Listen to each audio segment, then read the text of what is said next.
Hello everyone, welcome back to my channel Stree dream. कैसे हैं आप सभी? उम्मीद करती हूँ आप सभी बहुत ही अच्छे होंगे, स्वस्थ होंगे,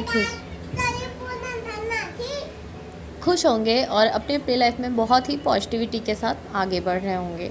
मैं भी ठीक हूँ। जब भी मैं वॉइस ओवर करना स्टार्ट करती हूँ तो सर भी अपनी बातें भी उनको लगता है काफ़ी टाइम बाद ये सारी चीज़ें हो रही हैं तो उनको पुराना टाइम याद आ जाता है और वो भी अपनी बातें रखने लग जाती हैं।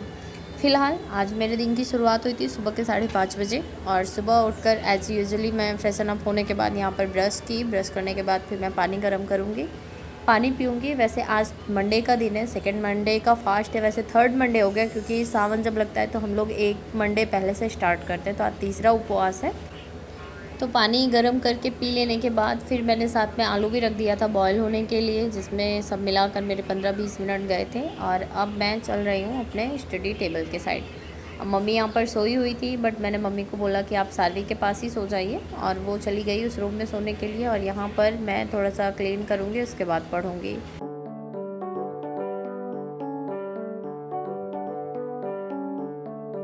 इस बार जब से मैं आई हूँ तब से मेरा बहुत कम यहाँ पर मन लग पा रहा है। मुझे ऐसा लग रहा है कि मैं घर पर ही ठीक थी, बट अभी सारवी का भी स्कूलिंग चालू है और मेरा भी एग्ज़ाम, आप सभी को पता ही है कि अभी तो एडमिट कार्ड भी आ गया, एग्ज़ाम पास ही आ गया है पूरा। और मेरी प्रॉपर प्रिपरेशन, मैं क्या ही बोलूँ, फ़िलहाल ठीक है जो भी है। फ़िलहाल मेरा मन तो नहीं था मैं एग्ज़ाम देने जाऊँ, बट मेरे हस्बैंड चाहते कि मैं जाके पेपर तो एटलीस्ट दे कर आऊँ, तो फिर मैं जाऊँगी। और मेरा सेंटर वाराणसी है। किस किस का सेंटर वाराणसी है कमेंट करके ज़रूर बताइएगा, और कौन सा स्कूल है।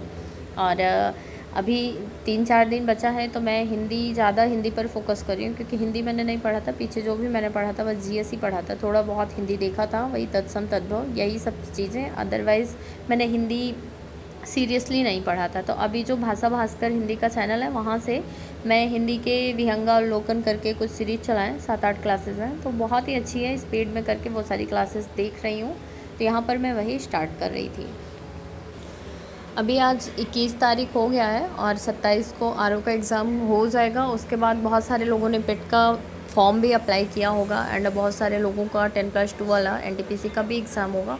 तो ये सारे एग्ज़ाम्स बैक टू बैक हैं। एंड उसके बाद फिर अभी अगर जो टीचिंग लाइन से रिलेटेड होंगे तो एलटी ग्रेड की वैकेंसी यूपी में आ गई है, जो कि आरओ का एग्ज़ाम दे लेने के बाद नेक्स्ट डे क्लियर होगा कि क्या चीज़ें हैं उसमें। फ़िलहाल अगर जो नोटिफिकेशन अभी शो हो रहा है उसके हिसाब से चीज़ें होंगी तो मैं भी एलिजिबल होंगी, क्योंकि कॉमर्स ग्रेजुएशन प्लस बीएड का मतलब मांगा है एलटी ग्रेड में कॉमर्स टीचर के लिए। तो मैं भी उसकी प्रिपरेशन ही करूँगी, क्योंकि मुझे अब मतलब ऐसा लगता है ना कि मुझे जॉब की बहुत ज़्यादा नीड है। और इस टाइम मुझे मेंटली भी बहुत ज़्यादा डिस्टर्बेंस हो गया है, क्योंकि मेरा आधा दिमाग तो मेरे भाई पे ही लगा रहता है। फ़िलहाल अभी जैसे कि ये एग्ज़ाम हो जाएगा 27 जुलाई वाला, क्योंकि इसमें मेरा कोई कंफर्मेशन नहीं है। कंफर्मेशन क्या मतलब, ना के बराबर ही मैंने उम्मीद कर रखा है। पीछे जो पढ़ा था और लगातार पढ़ना, तब भी एग्ज़ाम क्वालिफाई तो हो ही नहीं पाता। मैं पहले से ही नेगेटिव बातें नहीं कर रही हूँ, मैं बता रही हूँ, क्योंकि इतनी भी मैं ब्रिलियंट तो हूँ नहीं कि मतलब मैं नहीं पढ़ूँगी और एग्ज़ाम दूँगी उसके बाद मेरा क्वालिफाई हो जाएगा। फ़िलहाल मैं एग्ज़ाम देने जाऊँगी, उसके बाद देखते हैं आगे क्या होता है। एंड उसके बाद 10+2 वाला कुछ भी उसकी प्रिपरेशन नहीं है मेरी। और उसके बाद फिर पेट रहेगा तो पेट का देखा जाएगा, पेट की प्रिपरेशन। तो अभी फ़िलहाल मैंने कोई रूटीन नहीं बनाया। ये 27 जुलाई को कंप्लीट हो जाए उसके बाद मैं डिसाइड करूँगी कि मुझे किस एग्ज़ाम पर फोकस करना है। और पीसीएस का भी एग्ज़ाम है 12 अक्टूबर या 22 अक्टूबर को, मुझे डेट एग्जैक्टली याद नहीं है। बट अभी जैसे मेरे भाई का डायलिसिस हो रहा है एंड उसके बाद अक्टूबर तक उसका ट्रांसप्लांट होगा। एंड बहुत सारी चीज़ें ऐसी हैं जो कि अभी हम लोग फेस कर रहे हैं। मैं सारी चीज़ें यहाँ पर शेयर नहीं कर सकती, तो मे बी मतलब मेरा वो भी एग्ज़ाम ख़राब ही होगा। तो मैं कोई ऐसा एग्ज़ाम टारगेट करूँ अभी जिसमें कि मुझे थोड़ा सा तो पॉजिटिव वाइब्स आए कि मेरा एग्ज़ाम क्वालिफाई हो जाएगा।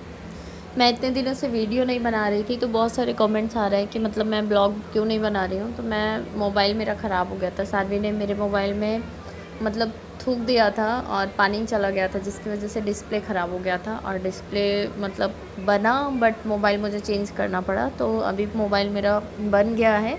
मैं कोशिश करूँगी अभी डेली ब्लॉग्स बनाऊँ, अपलोड करूँ। और अभी फ़िलहाल एग्ज़ाम है 2-3 दिन बाद, तो एग्ज़ाम तक तो मैं करूँगी। उसके बाद फिर मैं फ़ाइनल एक एग्ज़ाम को टारगेट करूँगी, और मे बी मैं पेट को ही टारगेट करूँगी अभी के लिए। एंड एलटी ग्रेड के लिए अगर कंफर्म हो जाता है 28 तारीख को, तो उसके बाद उस पर भी फोकस किया जाएगा। किस किस का एग्ज़ाम है एलटी ग्रेड का, मतलब कौन कौन एलिजिबल है, कमेंट में ज़रूर बताइएगा। हम लोग साथ में मिलकर पढ़ाई करेंगे। एंड कॉमर्स से रिलेटेड अगर कोई चैनल आप सभी को पता होगा तो वो भी बताइएगा मुझे।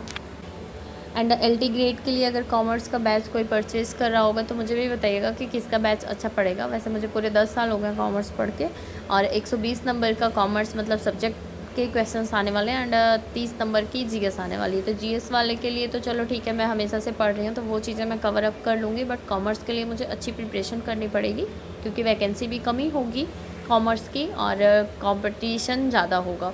तो फ़िलहाल मुझे भी बताइएगा।